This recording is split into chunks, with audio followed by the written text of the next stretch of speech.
इसलिए दिया जाता परमेश्वर की आत्मा आपको हैंडल कर सके, परमेश्वर का आत्मा आपको वचन पर चला सके। पहले तो आपकी परीक्षाएं होती है, भेंट ना दूंगा, प्रार्थना नहीं हो रही, लड़ाई करने का समय आता, क्रोध करने का समय आता, गुस्सा करने का समय आता, तरह तरह के पाप आपके सामने शैतान लाकर रखता है। क्या यह निकलेगा कि नहीं निकलेगा? लेकिन जब आप उस आत्मा से भरा जीवन जीते, परीक्षा में पार होते, चाहे आप खेती करने वाले हो, नौकरी करने वाले हो, जहां आप जीरो हो, मेरे प्रियो, दीनता बन जाओ, नम्रता बन जाओ, परमेश्वर की उपस्थिति में जियो, अपना जीवन को प्रभु के हाथों में दे दो। आज तक मेरे जिंदगी में मेरी लाइफ में ऐसा जीवन जी रहा था, पर आज के बाद मैं तेरे वचन को पूरा करना चाहता हूँ।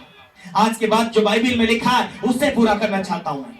प्रभु तेरी बेटी बनकर जीना चाहती, प्रभु तेरा बेटा बनकर जीना चाहता हूं। जो लिखा उसे मैं एक कदम भी मैं इधर का उधर पैर नहीं रखूंगा, जो लिखा उसे मैं पूरा करूंगा। क्या लिखा? पाप ना करना, बुरा ना करना, झूठ ना बोलना, गाली देना, नम्र रहना, तेरे पास्टर के साथ रहना, तेरे पास्टर को तुच्छ ना जानना, तेरे पास्टर से जुड़ा हुआ जीवन जीना, अपने अगुओं के अधीन रहो, अपने पास्टर की बात मानो। परमेश्वर ने तुम्हारे बीच में अपने दास दासी भेजा, उनका इज्जत करो।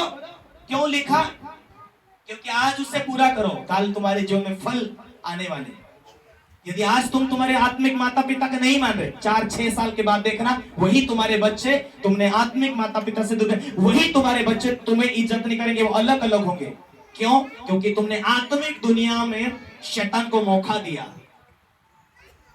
आत्मिक दुनिया में तुमने शैतान को मौका दिया। ये क्यों हो रहा, ये कैसा हो रहा, ये काय के लिए ऐसा हो रहा, फिर बात नहीं बोल सके। जो बोओगे आज वो कुछ समय तो लगेगा, 4 साल 6 साल 2 साल, फिर याद आएगा जो खोया, जो मैंने बोया था मैं आज काट रहा हूं। मत बो अपने जीवन में। परमेश्वर ने कहा तुम तेरे पास्टर के साथ रहना, परमेश्वर ने कहा अपने माता पिता का अधीन रहो, जिससे तुझे लंबी आयु दे सके। इफिसी का किताब उससे 6 अध्याय उसमें 2वें दूसरे वचन में से लिखा है, अपने आत्मिक माता पिता के अधीन रहो, शारीरिक भी आत्मिक भी, ताकि परमेश्वर का वायदा है तेरे साथ वो जुड़ जाएगा और तू वचन पूरा करेगा, वो सामर्थ तेरे लाइफ में काम करना शुरू करेगा।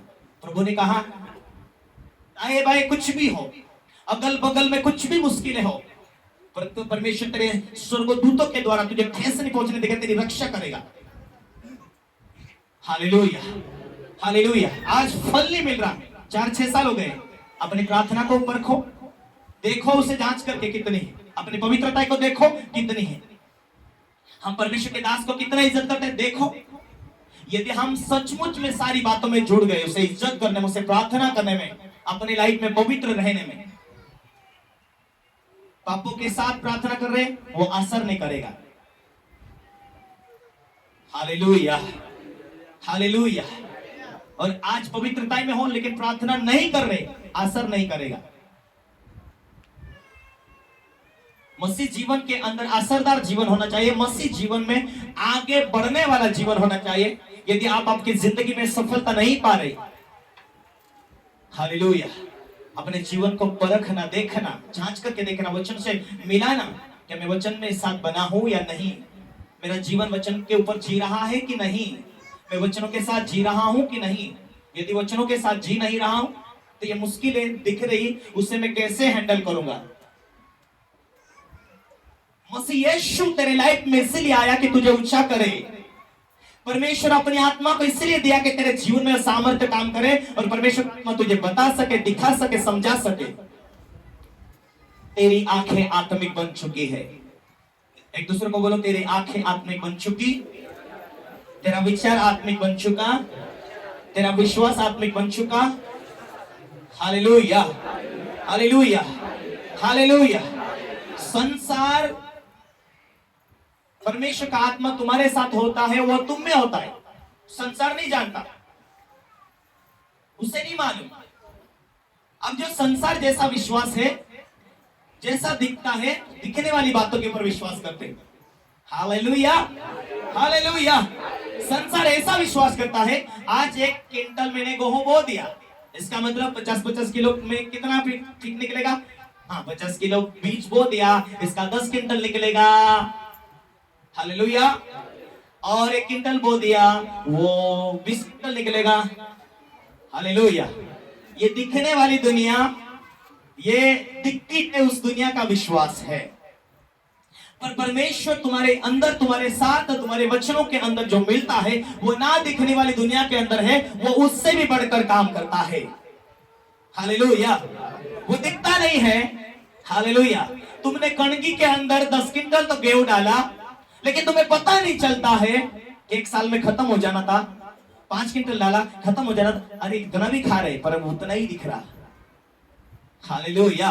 हम दिखने वाली बातों में, ना दिखने वाली बातों से हम जुड़े हुए हैं, इसीलिए वो ना दिखने वाली बातों में हम धैर्य और विश्वास रखें, क्योंकि विश्वास के द्वारा ही परमेश्वर मार्ग को खोलता है।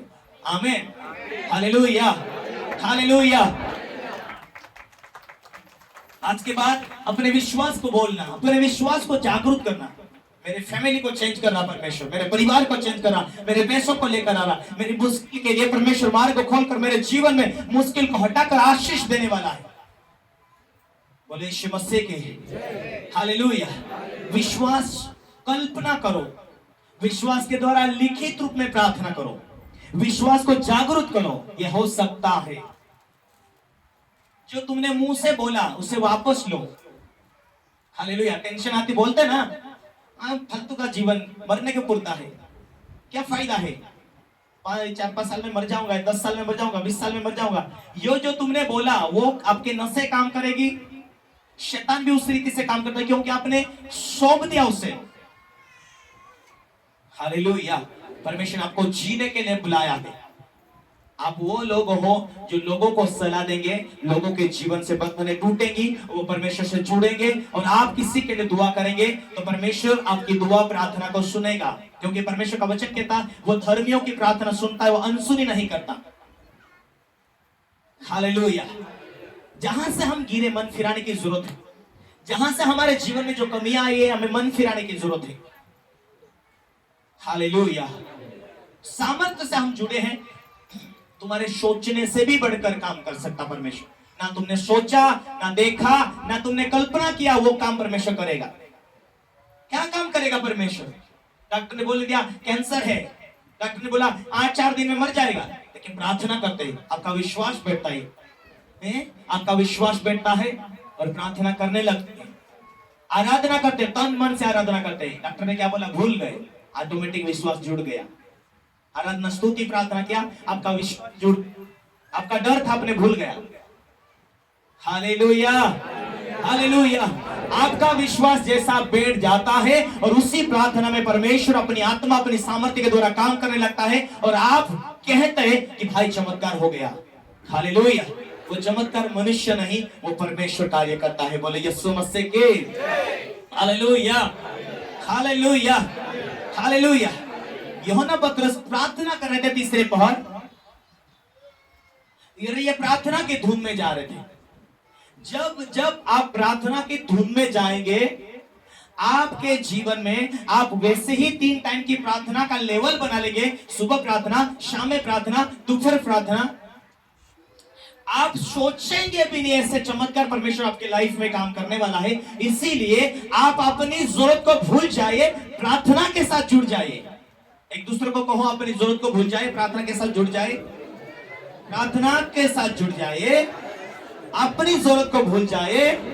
सोचा भी नहीं था वैसा काम अपनी लाइफ में परमेश्वर करने शुरू करेगा। वो तुम्हारे द्वारा अपनी महिमा को स्थापित करना चाहता है, तुम्हारे द्वारा अपनी महिमा को तैयार करना चाहता है। बोलो यीशु मसीह की हालेलुया। हालेलुया। हालेलुया। यूहन्ना पतरस को मालूम नहीं था कि आज इसको चंगा कर पाएंगे। मालूम था? नहीं, मालूम नहीं था। पर जब उसने भीख मांगा तब उसको मालूम पड़ा कि चलो उसको लिए प्रार्थना, परमेश्वर का आत्मा आज क्या करेगा, कल क्या करेगा, वो शायद बताएगा भी नहीं, तभी वो काम कर देगा। हालेलुया। आप खुद की अपनी जरूरत को देखते हैं। हालेलुया। प्रार्थना ही नहीं है, शरीर में जिंदगी जीते हैं तो बुद्धि लोग होती है, क्या करना क्या नहीं करना। हम अच्छा डिसीजन नहीं ले पाएंगे परिवार के लिए। फिर कहेंगे ओ मेरा पति, हाय मेरा पैसा, हाय मेरा जॉब, मेरा कर्जा, मेरा किस्ता भरना, ये वो। क्यों? प्रार्थना बंद पड़ती है, डिस्टर्ब होते हैं। प्रार्थना बंद पड़ जाती है, प्रार्थना की कमियां हो जाती